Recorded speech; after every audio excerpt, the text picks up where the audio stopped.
I'm in the movie business. I know. Chevy Chase. Today, I am delivering a film script for Mr. Tarpaulin. Not just handing over a script. It doesn't work like that anymore, my friend. He wants me to hand deliver the script myself. And this is the interesting thing, because you don't just deliver a script nowadays. You have to get people's attention. You've got to have a gimmick, something different. So what he's done is he thought it through. It's a European film. It's set in Naples, right? It's funded by the EU. Where are they based? In Brussels. So he's delivering the script in a box of sprouts.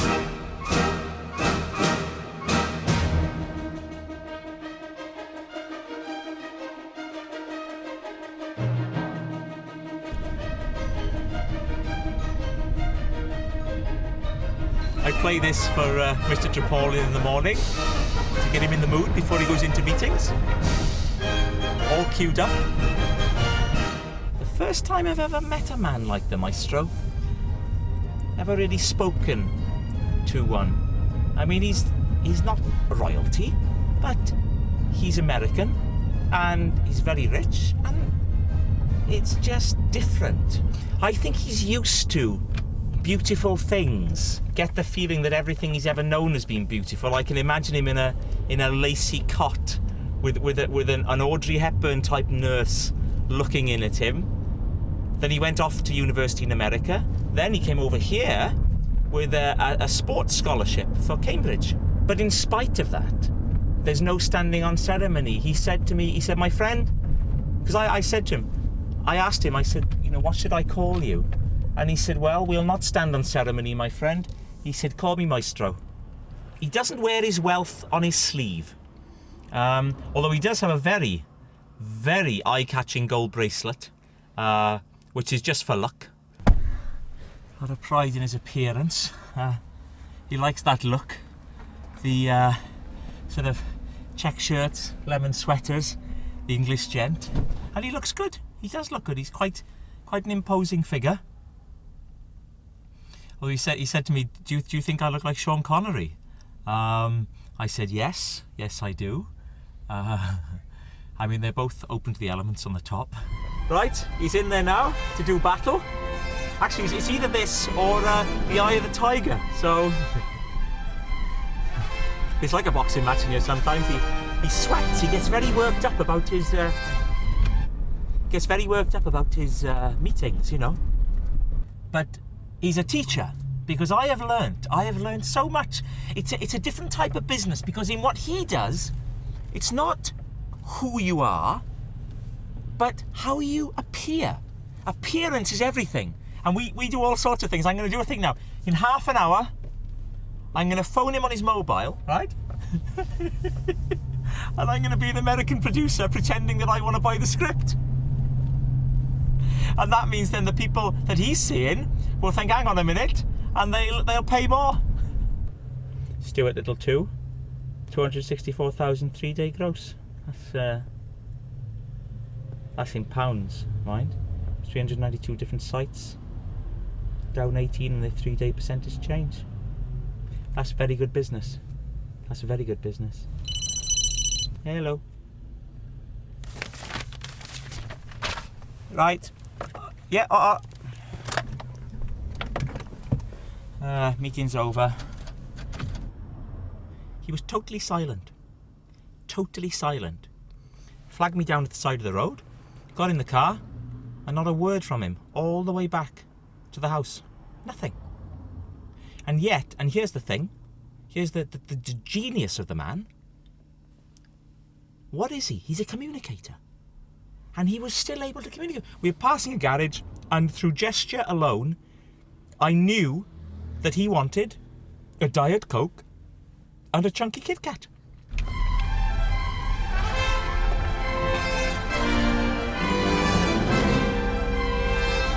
Keith, here to deceive the maestro.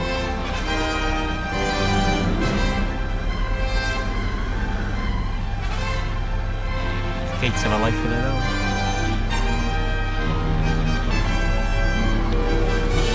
Fisher is back to his old ways. he seems to naturally balk at authority. Just, it's in him. I mean, he doesn't do it with me because I'm not a figure of authority. You know, not in this car. He is in this car, and he can't turn against himself. I mean, I've been blessed with my 2 smashers. You won't find 2 more easygoing little smashers, but Fisher, and I'm not criticising, I don't mean that in a nasty way, Fisher will probably grow up to conduct an orchestra. He's that sort of boy. But he idolises his father. He idolises his father. And I think that Peter senses that his little boy can only be disappointed in him because his expectations are so high that what Peter does is he pulls back. And I respect that in him. I think I could learn a lot about fathering from Peter. It's that old thing, absence makes the heart grow fonder. That's what I'm hoping with my boys. Is that absence makes the heart grow fonder, and that if I had been around, familiarity could have bred contempt. My fear is that absence can breed contempt. Who knows? It's in the lap of the gods, and I always learned as a child, never look in someone else's lap. Here we are, Harley Street, picking up Peter. He sees a psychotherapist here, but it's not, you know, it's all unprofessional because this is the chap who sees all the stars. So he's hoping for an introduction. I mean, there's nothing wrong with his head. That's my department. Not really. I would never say that. A full recovery. You never know what they're going to uncover.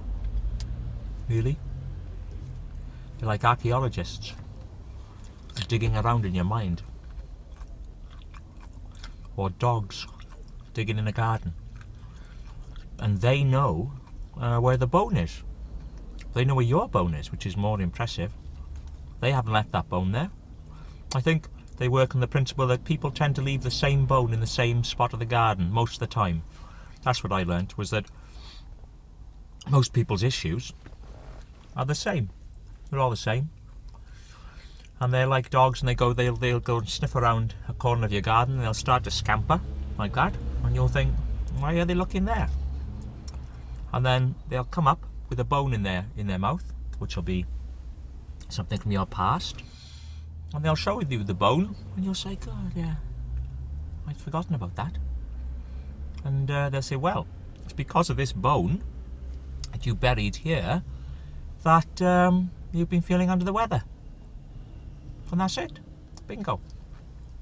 I said to mine, I said, don't go digging around in my childhood, I said. All you'll find is laughter and balloons. I couldn't have been more wrong.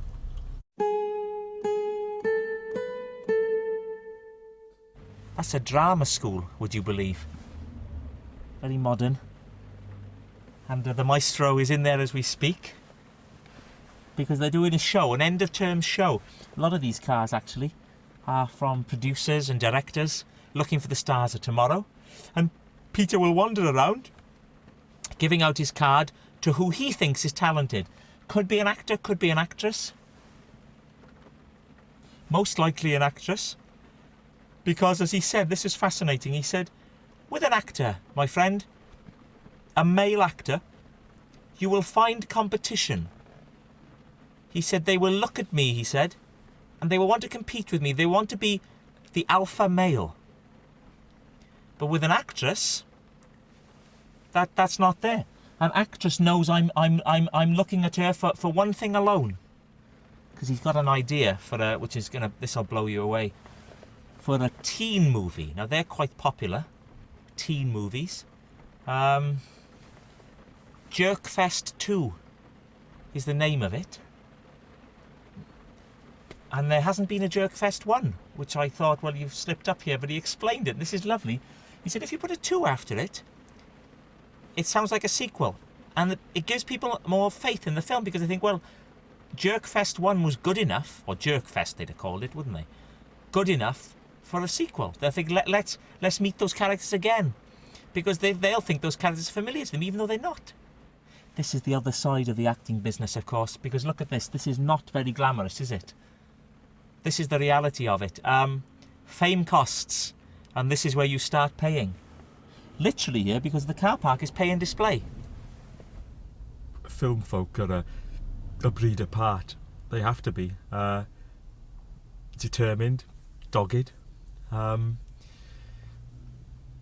Peter's in there now with the therapist.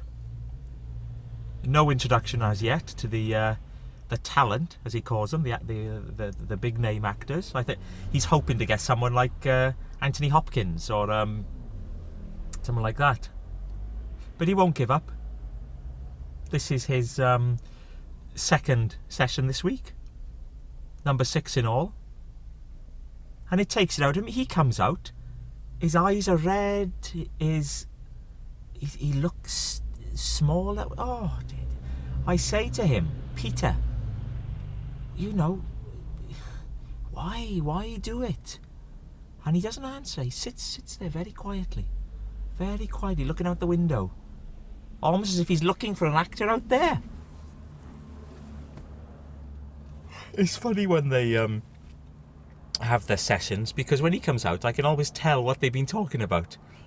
Today must be happiness, because he said to me, one of the first things, have you ever been truly happy? And I quite like talking about happiness, so I said 3 times. And I was about to tell him the 3 times, and then he said, I have been happy once in my life. And that was when he was in San Francisco, before he got married. He went to San Francisco in a rock band as lead guitarist. But that didn't work out. The other members of the band went, and he stayed in San Francisco, he said. And he hung around a lot of clubs and got a job as a bouncer, would you believe? And was very popular because, of course, he could let the girls in or out to meet the band. And he loved that. He sounded more like a roadie, really. But he was very happy with that. And I thought, I can't really compete with that, with the rock and roll lifestyle, except to say that Marion and I actually once went to see Billy Joel at the NEC in Birmingham. Geoff got the tickets for us. Actually quite unnerving. We were only 6 rows from the front, and at that distance he looks like Dylan Thomas. Catherine's been doing a lot of reading, apparently. That's the reading room, just there. Rapunzel, Rapunzel, let down your golden hair. Not really, her hair is black. It's jet black.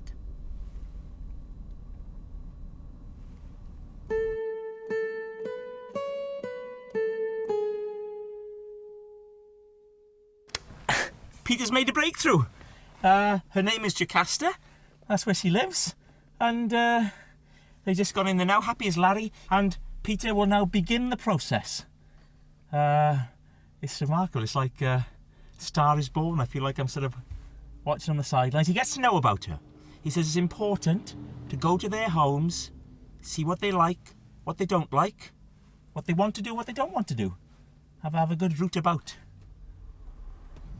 You hear actors, when they're interviewed, saying how hard it is.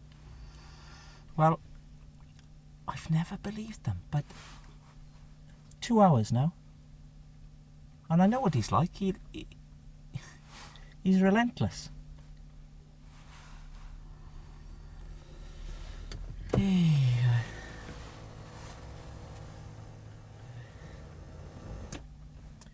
I mean, you work quite long hours in the film business. That's a given, As the maestro says, you're chasing the light. It puts certain stresses and strains on your life, and if you are a married person, like Peter, it'll put strains on that marriage. He's putting work first at the moment in there.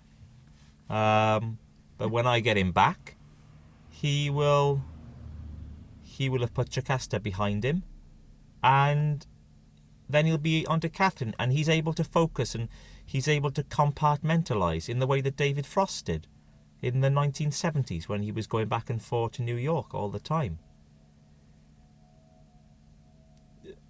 There was no DVT in those days. There was no special socks, nothing. I mean, he could have a time bomb in his legs, David Frost. We don't know. The only way we'll know, God forbid something does go wrong. God forbid there is a clot lurking, and we should find out. I would hate that, because I like breakfast with Frost on a Sunday. I don't know the first thing about politics, but I don't think it matters on that show. That's where Jocasta is right now, having it all done, pedicure, manicure, having her hair done. They're going to wrap it in seaweed apparently. Peter's in there with her, keeping an eye on quality control.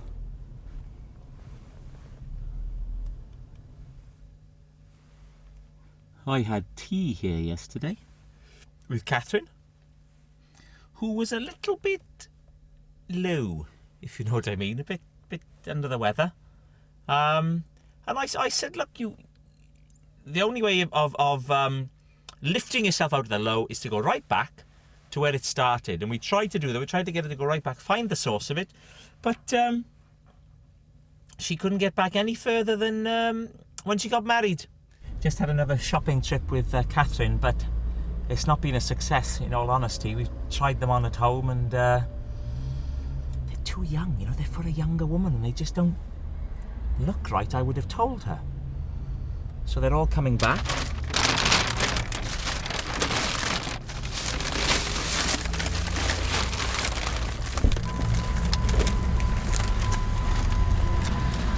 Peter is buying Jocasta a whole new wardrobe. Just sent me off now to pick up some finishing touches.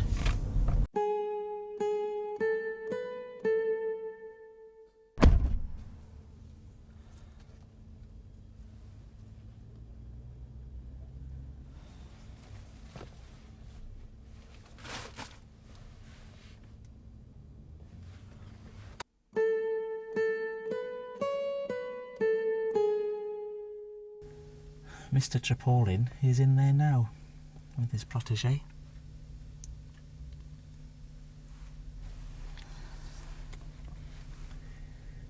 I asked him about Catherine, how they met, where and when, because I don't see how they go together. Very different. Catherine is a very sensitive person. She's a lovely, sensitive soul. Mr. Tripolin is a...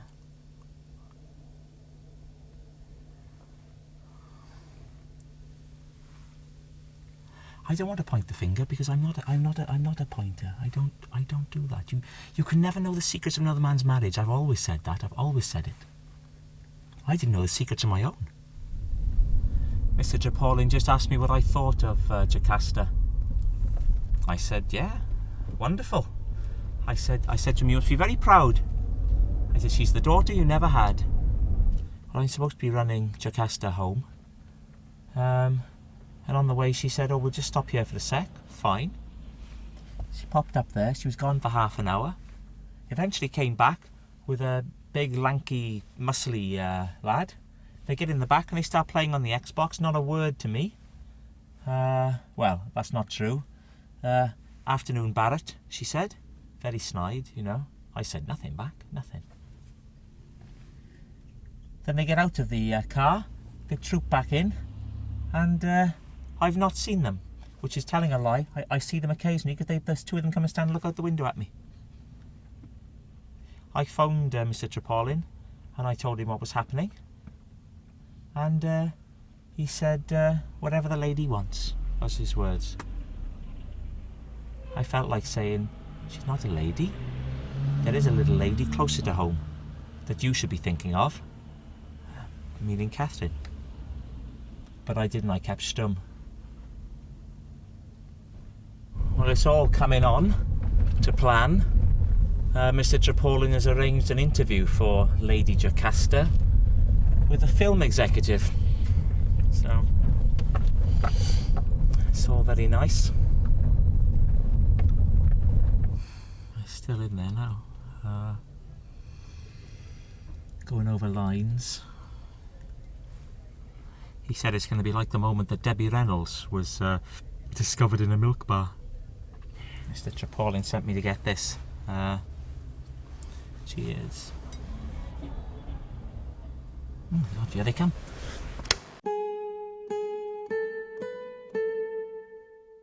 That didn't go according to plan. He came out all red in the face. She was furious walking on ahead of him. Actually, I did feel quite sorry for him. They'd been kept waiting for over an hour in a corridor. When they did get seen, it was by a chap who was about 19 or 20 years old. Mr. Trippolin was livid. He said when I was his age, I was selling vacuum cleaners on the streets of New York. I thought to myself, well, was that before or after you were at Cambridge, sir? She was livid though, she was furious. She was walking around the frontier shouting and screaming, calling him a fake, you know? And I did feel sorry for him. He got down on one knee, he was going, you know, what will it take? I'll do anything.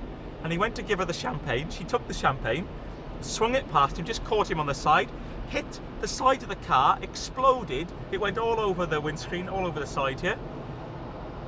And as it does, he went down and he came back up and it had buckled his gold rimmed glasses.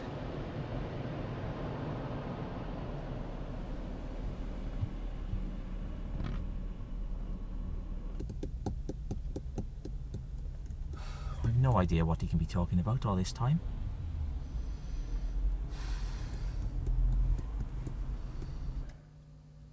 That's a shock. We left the therapists, and he was very quiet, which I noticed. And then completely out of nowhere, he said to me, "Do you think I am a fake? Do you think I'm a fake?" And I wasn't quite sure where he was going. I said, "Well, I don't know." I said, "It's hard to say." I said, "I tell you, it was a fake." And I named the couple of the gay guys in Siegfried and Roy. I said when they make a lion disappear, they haven't made him disappear. It's sleight of hand. I said that's a fake.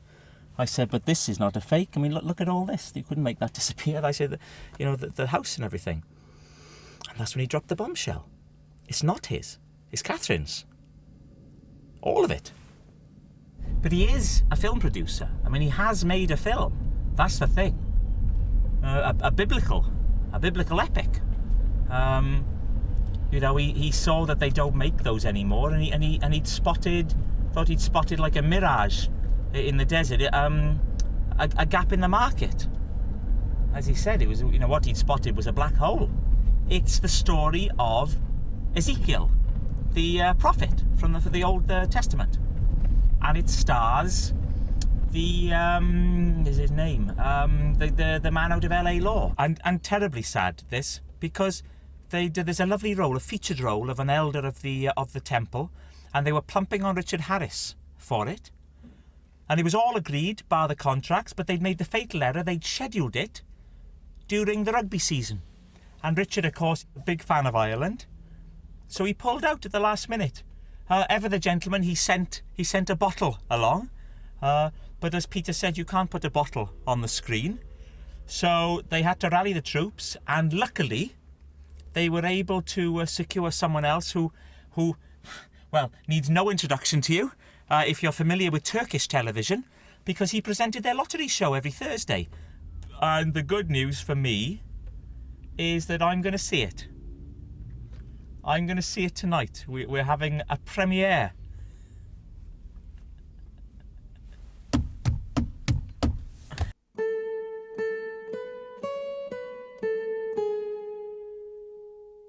I've never been to a film premiere before. That was my first, certainly in a car. And it was fantastic. I mean, all credit to it. 2 thumbs up. It was an imagination roller coaster. Your imagination was working overtime. And it had to, because a lot of the effects weren't there. I'm absolutely not blown away. I'm knocked out by it. Very moving, very involving, very emotional.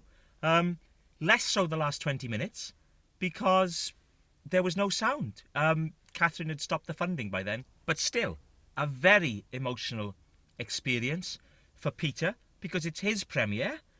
So we just sat here in silence with him mouthing the words. And then in the end, he just burst into tears.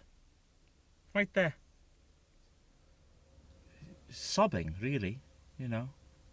And snivelling. And he was actually quite a pathetic figure, you would say. And he turned to me and he said, "What should I do?" And I said, "Right." I said, "You get out of this car, you walk across that lawn, you got those steps, go through that door, you find that woman, you look her in the eye, and you tell her you love her."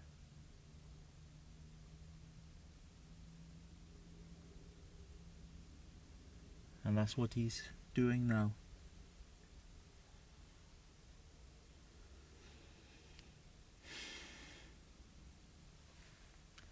So, Shane, I'm Alan Ladd, and I'm up on a pedestal. Well, I have to be because I'm only 5'7", like him.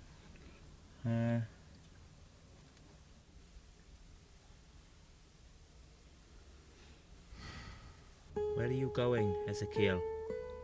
I am leaving. I cannot be with you. Why not? What are you doing? Stop that. Not here, he'll see us. Let him see. I don't care. What's that? What's that? You know what it is. Feel my love for you. Feel the power of my love. This is my commandment to you.